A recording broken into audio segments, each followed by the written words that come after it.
দিল্লিতে আর এখানে ৩,৫০০, মানে কত কম? ৬,০০০ টাকা কম। কমরেডকে জিজ্ঞেস করুন, কমরেড কেউ খাবে আর কেউ খাবে না, তা হবে না, তা হবে না। মমতা ব্যানার্জি তো বলেছিলেন যে সরকার দিয়ে দিতে পারে না তার কর্মচারীদের, তার সরকারে থাকার অধিকার নেই। শিক্ষকরা পড়াবে কখন? ডিও বিএলও ডিউটি, কুকুরের ভ্যাকসিন, এটা সেটা, শিক্ষকরা পড়াবে কখন? প্রতিবাদ করতে পারছেন না।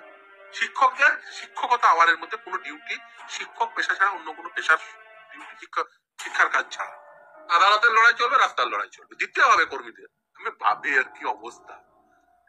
রাজ্য চালাচ্ছে একটা মুখ্যমন্ত্রী, জনগণের ভোটে নির্বাচিত একজন মুখ্যমন্ত্রী, প্রতিদিন মানে তার কাজ যাতে করে ওইবার পাবলিশ না করতে হয়, যাতে সিবিআই না চলে আসে। আপনারা শুনলে হয়তো অবাক হবেন, পুলিশ কর্মীরাও সব থেকে বেশি বঞ্চিত তো পুলিশ কর্মীরা। আপনি তাদের যন্ত্রণার কথা আপনি ভাববেন না যে পুলিশ কর্মী মানে, আমি আইপিএস এর কথা বলছি, আইপিএস আইএস বলছি, আমি বলছি ওসি, আইসি, সিআই, এনএসডিবি, এগুলো ছুটি নেই, দিয়ে পাই না। সব থেকে বেশি বঞ্চিত পুলিশ কর্মীরা। লোকের দুয়ারে দুয়ারে ঘুরে বেড়াচ্ছে, যেটা আমাকে না করতে, আমাকে যেতে, আমাকে না করতে। মমতা ব্যানার্জির কাজ হচ্ছে প্রত্যেকদিন অ্যাডভোকেটের 14 তলা থেকে নামতে চাইলেও আমরা 14 তলায় ঠেলে চলে যাবো। 14 তলায় বসিয়ে আমরা ডিএ নেব, আমরা ভাতা নেব বলেছে, ছাড়বো না। সব কটা পায় পয়সায় বসে। সরকারি কর্মচারীদের একটি সভা আজকে আয়োজিত হয়েছিল, সেখানে আপনাকে এবং বিকাশ বাবুকে আমন্ত্রণ জানানো হয়েছে প্রধান বক্তা হিসেবে, কারণটা কি? অবভিয়াসলি আমি তো আজ থেকে না, আমি তো সরকারি কর্মচারীদের মানে আমি বলতে পারেন আমার প্র্যাকটিস জীবনের মূল প্র্যাকটিসই হচ্ছে এই যেহেতু মামলা, এই সার্ভিস সংক্রান্ত মামলা, আর এই ডিএ মামলা। প্রথম দিকে আছি মলয় যারাই মানে তারাই আরেকজন ইয়ে হয়ে, তিনি একজন কর্মী ছিলেন, তার হয়ে প্রথমে লড়তাম, তারপরে মলয় যারা দিয়েছে ব্রিফ তাদের হয়ে লড়ি। ফলে মানে শুধু তাই না, দেখুন আমি যেহেতু সার্ভিস সংক্রান্ত ম্যাটার গুলো করি, প্রতিটি সংগঠনই তারা অত্যন্ত ভালোবাসেন আমায়, ফলে খুব স্বাভাবিকভাবে প্রতিটি সংগঠন তারা এবিপিটে বলুন বা কোঅর্ডিনেশন বলুন বা মানে সমস্ত সরকার পোষিত যে সমস্ত কর্মচারী সংগঠন রয়েছে, শ্রমিক কর্মচারী, তারপরে ধরুন শিক্ষক শিক্ষাকর্মী, এরা তো আছেনই, সংগঠনগুলো অবশ্যই মানে। এবং শুধু তাই না, যেমন এই কর্মচারীরা শুধু তাই মানে অনেক, আমরা শুনলে হয়তো অবাক হবেন, পুলিশ কর্মীরাও, এবং তারা অত্যন্ত ভালো, কারণ তারা তো সব থেকে বেশি বঞ্চিত তো পুলিশ কর্মীরা। আপনি তাদের যন্ত্রণার কথা আপনি ভাববেন না যে পুলিশ কর্মী মানে, আমি আইপিএস এর কথা বলছি, আইপিএস আইএস বলছি, আমি বলছি ওসি, আইসি, সিআই, এনএসডিবি, এগুলো কনস্টেবল তো অবশ্যই, তারা তো সব থেকে বেশি, ছুটি নেই, দিয়ে পাই না, সব থেকে বেশি বঞ্চিত পুলিশ কর্মীরা। আর ছুটি নেই, মানে যে কোনো সময় এসে ডিউটি করতে হবে। শিক্ষকদের একটা আবার প্রতিবাদ করতে পারছেন, আর প্রতিবাদ করতে পারছেন না। আজকেই বলছিলেন, মোহনদা বলছিলেন শিক্ষকদের দিয়ে কুকুরের ভ্যাকসিন। শিক্ষকরা পড়াবে কখন? ডিও বিএলও ডিউটি, কুকুরের ভ্যাকসিন, এটা সেটা, শিক্ষকরা পড়াবে কখন? আমাকে মামলা করতে হয়েছিল কলকাতা হাইকোর্টে, যখন তখন মহামান্য বিচারপতি তপব্রত চক্রবর্তী তিনি সিঙ্গেল বেঞ্চে বসতেন। শিক্ষকদের শিক্ষকতা আওয়ারের মধ্যে কোনো ডিউটি, শিক্ষক পেশা ছাড়া অন্য কোনো পেশার ডিউটি মানে অন্য কোনো কাজ দেওয়া যায় না, শিক্ষার কাজ ছাড়া। That is the dictum of the right to education. মামলা করতে হয়েছিল ওই শিক্ষকতা আওয়ারের মধ্যে, টিচিং আওয়ারের মধ্যে আপনাকে অন্য কাজ করাচ্ছে। শিক্ষকদের পড়াবে কখন?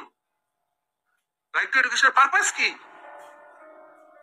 শিক্ষকদের সব কাজ করতে হবে, পুলিশদের ছুটি নেই, দিয়ে নেই, কর্মচারী দিয়ে নেই, কি করবে তারা?